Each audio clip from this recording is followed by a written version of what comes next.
You know what to do. Yeah, sure.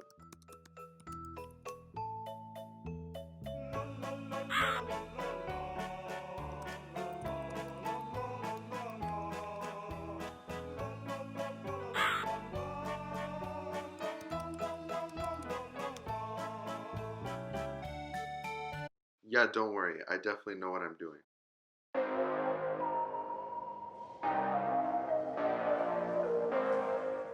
Hey guys, happy Thanksgiving. Or the day after. But this was supposed to be a Thanksgiving upload because, well, you'll probably see why I chose Thanksgiving for this video. It's been pretty fun talking in the comments, so thanks for leaving them, guys.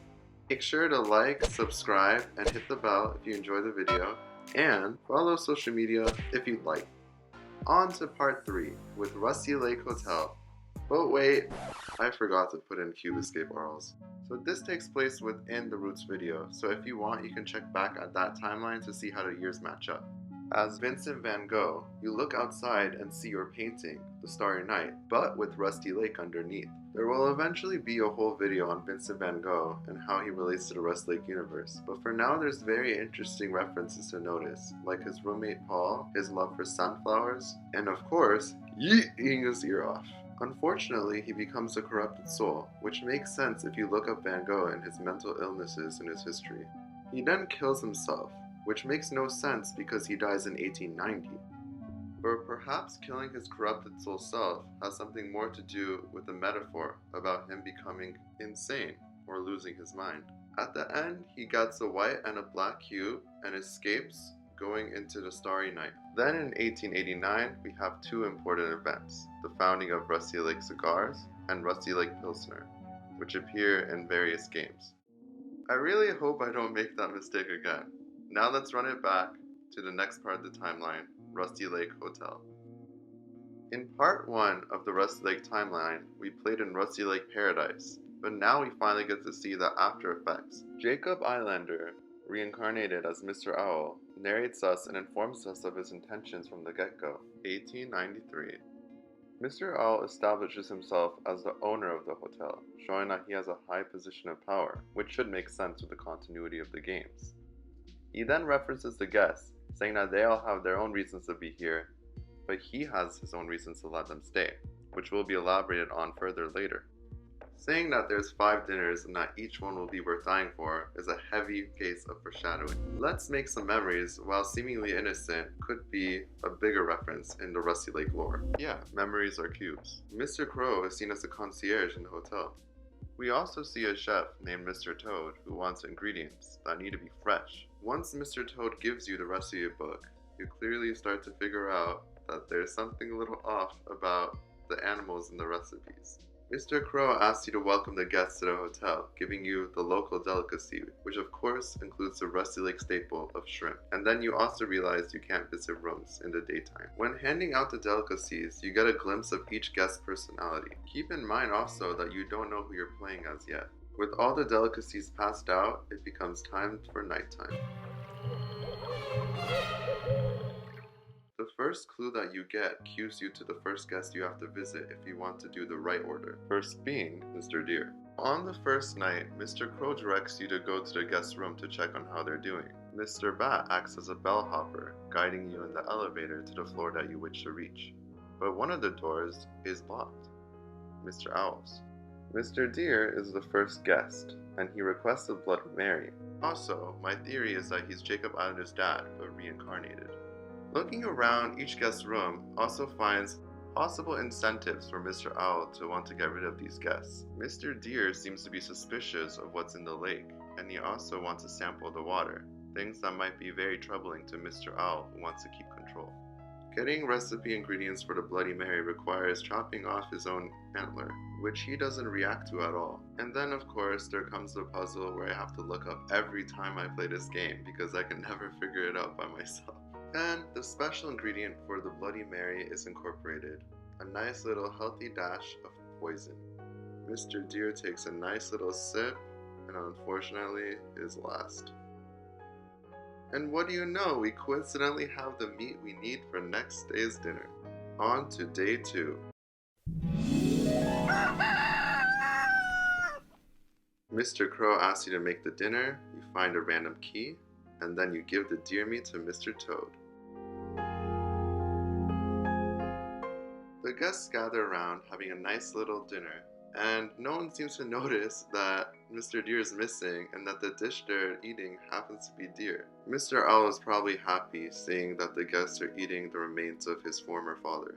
Of course, I'll try to keep theories to a minimum and try to stick to the known facts.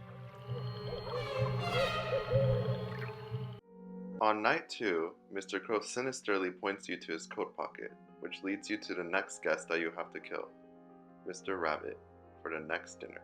So yeah, the next guest is Mr. Rabbit, who is similar to David Eilander in that they're both magicians and we're both related to rabbits. And to say that he's a magician is treating it rather lightly because he can do crazy things like twitching out his head. Perhaps for Mr. Owl, he seems much like a threat because he rivals his own powers of magic that will be seen more in other games. Mr. Rabbit is shown to be affiliated with the Rusty Lake Theater, and that in itself shows that he is very gifted to be at a magical place. Outside the window, you can also see a whiter version, which will be shown later in Cube Escape Birthday. Another Rusty Lake staple than the shrimp, a hand appears and is stabbed. Like the one in Roots, it also has a ring. Unfortunately, Mr. Rabbit trusts you too much to be his magic assistant, and in return, he is the next dinner for the hotel. Mr. Toad flashes his tongue as he makes the meal, and we're once again directed to the next dinner. Once again, the guests gather around, but they don't seem to understand that yet another guest has gone missing, and that the meal is the same animal as the guest that's disappeared. Flat out gone.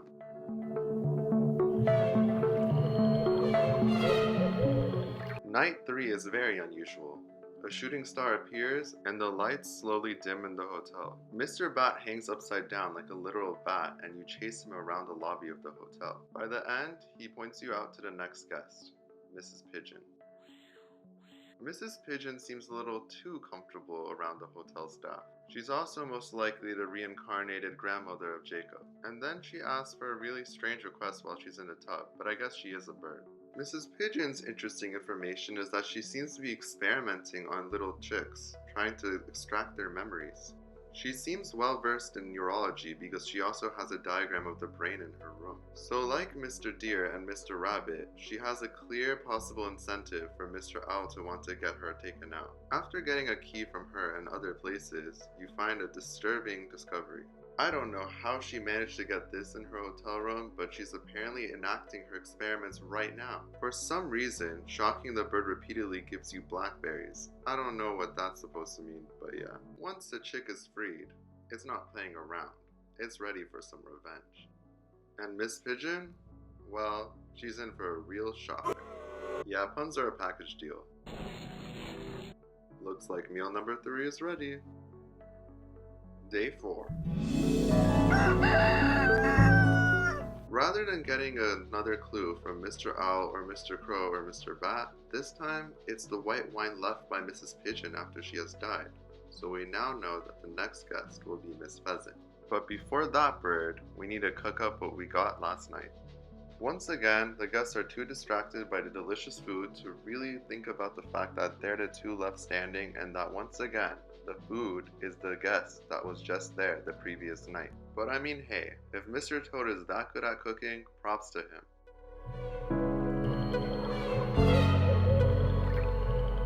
Miss Pheasant seems to be a very elegant lady, most likely the reincarnated blind sister, Elizabeth Eilander.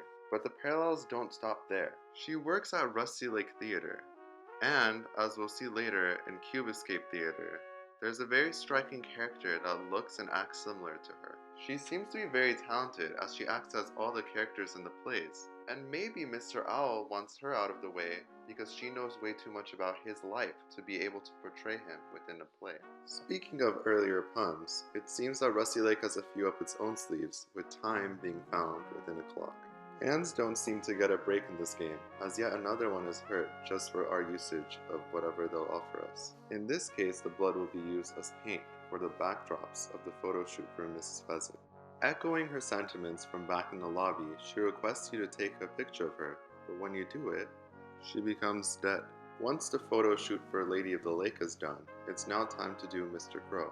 He's seen standing in the woods, which represent the lake itself. And then we witness a very disturbing play. Once an owl mask is in our possession, we grant it to Miss Pheasant, which leads us to the next little photo shoot. Draw a nice little W for the background, like Wonder Woman, which is coming out on Christmas. And then we're ready for the final photo with Miss Pheasant, Mr. Owl. The last unlocked object in the room has a very interesting object within it. You give the pistol to Miss Pheasant and... I got a bad feeling about this. What are you doing? Okay, just be careful, alright? 1, 2... Yeah, I'm just gonna grab some meat and go. So now Mr. Boar is all alone in the lobby, and it's pretty clear he's next. Once again, you hand off the ingredients to Mr. Toad, and he simmers them, ready to give it to the last standing hotel guest. Time to eat dinner number 4. Dude, why are you still even here? You've literally seen every other guest just disappear, and I've eaten all their meats by now. At this point, this guy is just crazy. Once again, given a perfect rating, it's now time to butcher the last guest. Now with only Mr. Boar left, Mr. Crow just has to check in on the guest, singular, not plural, Mr. Boar. Now Mr. Owl's motivation for killing Mr. Boar might be the fact that he's a high political figure as an ambassador. The hotel is also mentioned to have the mental health theme that is circulated around every game. It can probably be deduced then that every guest has some type of mental deficiency. So Mr. Boar has no chill and just asks for a sandwich in the most rude way possible. You want a sandwich? Have this. Once he chows down on a sandwich with his own feces in it, he starts to have this cycle with us, where he goes to the bathroom and then has a little bit of a poop, and then once he's done, we take it, put it in a sandwich, and start all over. Pretty nasty, I know. And as I said in part 1, he's the uncle in paradise, most likely. Okay man, stop staring at me, just take this toilet paper and close the door. Once again to get the poop, and then, oh my, wait. That's not blood, it's tomatoes. What kind of stuff is this guy eating? That's not even the weirdest thing you find lying around. You also for some reason find a plant filled with opium. We really just went from classy photo shoots to poop sandwiches and drug-filled plants. Wonderful. Once you start to feel pity for this boar, even though he was rude to you earlier, you decide to give him a little change of scenery by giving him some opium rather than his own poop to eat. But I gotta say, Rusty Lake is supposed to be a mental health institute, and with them giving these kind of hardcore drugs to their own hotel residents, well that seems a little fishy to me. With the room fully filled with smoke now, it starts to look like the lake, or rather the woods within the lake. And then you start to see crows surrounding you. Now that omen isn't hard to tell who it was supposed to point out to. It's Mr. Crow of course, and he delivers an iconic line, after giving a knife. I'm sure everyone who plays these games relates to the opposite of that line. But in this case, it's clear we just gotta do the job. But wait, if he's done for, then who's going to eat him?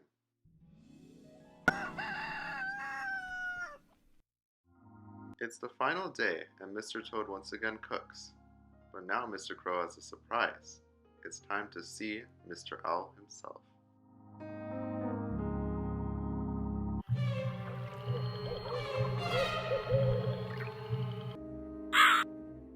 If you had looked closely in each guest room, you would have seen clues for where to put the keys within the slots to get the secret, Rusty Lake cigars. Going into Mr. Owl's room, once again you see the skulls of all the guests plastered around, and one even within his hand. He thanks you for the memories, and even name drops you as Harvey, the character you've been playing as all along. But how is that even possible? How can a bird be who you were playing as the whole time? All that will be clear soon. Once again, the lake is personified, as Mr. Owl says the lake will be grateful, and the memories collected are then looked at, showing that they are all the corrupted souls of the guests. He then says what Caroline had said before, his mother, that the memories are not only the key to the past, but also to the future. He offers us to take a look, and once Harvey looks underneath, he sees a white cube. And what's in that white cube? The lake itself. with the corrupted souls wandering around and black cubes or bad memories haunting in the fog. But then wait, what's in the distance? An elevator. We'll learn all about who's in this elevator soon enough. But for now, just know that he has a lot to do with this storyline. When you finish the game with all the achievements unlocked, then you get a secret code that you can enter in a specific game, Cube Escape Birthday. Not just an ordinary code, it also is a code that coincides with a year, 1894, a year right after the year where Rusty Lake Hotel takes place. In this hidden secret, we see Harvey with the body of a human, but unlike Mr. Crow and Mr. Owl, he's naturally a bird, not a human. In the event shown, it seems that the corrupted souls of the guests escape. The cases are shattered, and the corrupted souls corner Harvey and then escape the hotel, with Harvey escaping in a bright flash of light, very similar to the one seen in other games. Maybe these events are what makes Harvey stuck as a bird, but we don't know that for sure. What we do know is that when we do look at the chronology of Rusty Lake in order, things start to make more sense. So with that, we'll keep going.